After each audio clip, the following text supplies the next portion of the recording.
রেস্টুরেন্টে খাওয়ার পর অনেক খাবারই আমরা বাসায় ট্রাই করি, সেটা আসলে ঠিকঠাক মতো অনেক ক্ষেত্রে টেস্ট আসে না, অথবা এর লুকটাও তেমন যেন ভালো আসে না।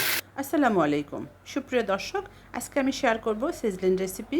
এটা খুব একটা মজার একটা রেসিপি এবং সবার কাছে খুব প্রিয় একটা রেসিপি। আমরা বাইরে খেতে গেলে সিজলিং কিন্তু অর্ডার করতে কোনোভাবেই ভুলি না, কারণ এর টেস্ট কি সবাইকে আনন্দ দেয়। তো আমি আজকে সিজলিং রেসিপি তৈরি করব। এটা হচ্ছে বিফ সিজলিং। চাইলে আপনি একই রেসিপিতে চিকেন অথবা মাটনও করতে পারেন। এখানে বিফ নিয়েছি 300 গ্রামের মতো। এটা একদম পাতলা করে একটু চওড়া করে কেটে নিয়েছি। সেটা কিন্তু দেখে নিচ্ছেন কতটা পাতলা করে কেটেছি। আপনি আপনার সাধ্য মতো যতটা পারেন পাতলা করে কাটবেন। 1 চা চামচ করে দিয়েছি আদা আর রসুন বাটা, একটা ডিম দিয়েছি, 1 টেবিল চামচ দিয়ে দিলাম এখানে ওয়েস্টার সস, 1 টেবিল চামচ দিয়ে দিলাম এখানে লাইট সয়া সস, সামান্য একটু বেকিং সোডা দিয়েছি, 1 টেবিল চামচ দিয়ে দিলাম কর্নফ্লাওয়ার, স্বাদ মতো লবণ দিয়েছি, তবে লবণটা কিন্তু বুঝে শুনে দিতে হবে। সসে কিন্তু প্রচুর লবণ থাকে। সাদা গোলমরিচের গুঁড়া দিয়েছি, ইনস্ট্যান্ট ক্রাশ করে দিয়েছি, যেটা টেস্ট খুব ভালো আসে। বেকিং সোডা নিয়ে একটু কথা বলবো। বেকিং সোডাটা এই মাংসটাকে খুব তাড়াতাড়ি সফট করবে এবং এর ভিতরে একটা জুসিনেস থাকবে। এটা যদি আপনি মাটন দিয়ে তৈরি করেন সেক্ষেত্রে দিবেন, তবে চিকেন দিয়ে তৈরি করার ক্ষেত্রে এটা দেওয়ার দরকার নেই। 1/2 কাপ পানিতে আমি 1 টেবিল চামচ কর্নফ্লাওয়ার দিয়েছি, সেটা গুলে নিয়েছি। এখানে কিছু সস দিব।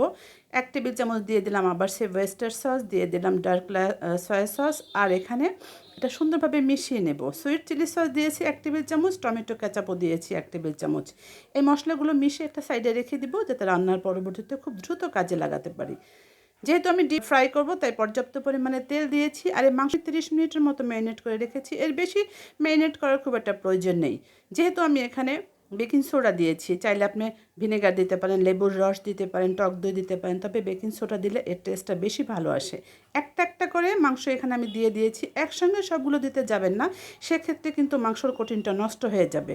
আর একটা একটা দেওয়ার পরে সাথে সাথেই নাড়াচাড়া দেওয়া যাবে না। মাংসর কোটিনটা মাংসর গায়ে খুব সুন্দরভাবে সেট হওয়ার পরে এটা উল্টে পাল্টে ভেজে নিতে হবে। এটা কিন্তু প্রথমেই বলেছি যে বিফ দিয়ে তৈরি করেছি, তাই একটু রান্না হতে সময় লাগবে। একদম মিডিয়াম লো হিটে এটা রান্না করতে হবে, যতক্ষণ না পর্যন্ত মাংসটা একদম সুন্দরভাবে সফট হয় আর সেদ্ধ হয়। অর্থাৎ আপনি ভাজার পরে মুখে দিবেন বা খাবেন, আপনার কাছে কোনোভাবেই খারাপ লাগবে না, ব্যাড স্মেল আসবে না, মনে হবে না সেদ্ধ হয়নি।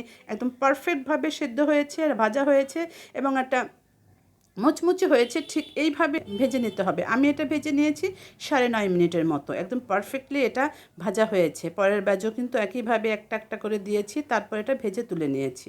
ওই তেল থেকে সামান্য তেল দিয়েছি, 1 টেবিল চামচের মতো তেল দিয়েছি, আর দিয়ে দিলাম 1 টেবিল চামচ আদা কুচি, আর দিয়েছি রসুন কুচি। 3টা কাঁচামরিচ এখানে মিহি করে কেটে তারপর দিয়ে দিলাম। এটা একটু ভেজে নিব, আর চুলার আঁচটা কিন্তু এই মুহূর্তে হাইতে রাখতে হবে। 1 কাপ দিয়ে দিলাম মোটা করে পেঁয়াজ কাটা। এটা একদম মোটা করে কেটে নিতে হবে, তা না হলে কিন্তু সফট হয়ে যাবে, দেখতে সুন্দর লাগবে না। ক্যাপসিকাম দিয়ে দিলাম 3 ধরনের, লাল, হলুদ আর সবুজ, চাইলে আপনি 1 ধরনের দিতে পারেন। আর এখানে কিন্তু একটু বাঁধাকপিও দেওয়া যায়, এরকম বড় বড় করে কেটা, সেটাও কিন্তু ভালো লাগে। তবে খেয়াল রাখতে হবে সবজি যেন কোনোভাবেই মাংসের চাইতে বেশি না হয়। মাংসের চাইতে অর্ধেকটা সবজি হবে, ঠিক এইভাবে সবজির পরিমাণটা নিতে হবে, তা না হলে কিন্তু সিজলিংটা খেতে ভালো লাগবে না। তো আমি হাই হিটে রান্না করে নিচ্ছি, কোনোভাবেই কিন্তু সবজি থেকে পানি বেরিয়ে সবজিটা সফট না হয়ে যায়, ঠিক এটা খেয়াল রাখতে হবে। সবজির পানিগুলো সুন্দরভাবে শুকিয়ে যাওয়ার পরে ওই যে সস করে রেখেছিলাম একটা, সেটা এখানে দিয়ে দেবো। এটাও কিন্তু একদম হাই হিটে রান্না করে নিতে হবে। খুব দ্রুত এটা শুকিয়ে যাবে, কারণ এটা ঘন হয়ে যাবে, কারণ এখানে আমি কর্নফ্লাওয়ার দিয়েছি। আর নেড়ে চেড়েই রান্না করে নিতে হবে। যখন ঘন হয়ে যাবে, একদম বেশ একটা থিকনেস চলে আসবে, তখন আমি ফ্রাই করা সেই বিফগুলো এখানে দিয়ে দেবো। আর এই বিফটা কিন্তু দিয়ে খুব সুন্দরভাবে নেড়ে চেড়ে রান্না করে নিতে হবে, যাতে এর কোটিনটা খুব সুন্দর এর গায়ে লেগে যায়। চাইনিজের সিজলিংটা খেতে সত্যি একটা অসাধারণ একটা ফ্লেভার। আপনি যখন আপনার সামনে যখন বিপের সে ট্রেটা নিয়ে আসে বা সিজলিংয়ের সে ট্রেটা নিয়ে আসে, আপনার কাছে সত্যি খুব ভালো লাগে।